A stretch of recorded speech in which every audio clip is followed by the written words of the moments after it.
আপনার মনের মানুষ আপনার কাছে ফিরতে চলেছে এবং আপনাকে কাপস অফার করতে চলেছে, ম্যারিড আনম্যারিড সবার ক্ষেত্রেই।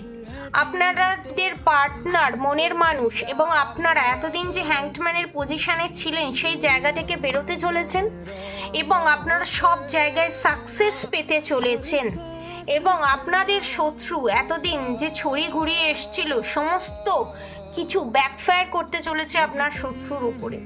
এবং আপনার শত্রু যে আপনার রাতের ঘুম কেড়ে নিয়েছিল আপনার পার্টনারকে সরিয়ে দিয়ে ভুল বুঝিয়ে ব্রেন ওয়াশের মাধ্যমে, সেইটা উল্টো চাল হতে চলেছে। তার সমস্ত করা ফাঁদ বেরিয়ে পড়তে চলেছে এবং আপনাদের পার্টনার মনের মানুষ আপনাকে সঠিকভাবে চিনে যাচাই করে আপনার কাছে চলে আসতে চলেছে এবং থার্ড পার্টি রিলিজ হতে চলেছে এবং আপনাদের জীবনে নিউ বিগিনিং হতে চলেছে।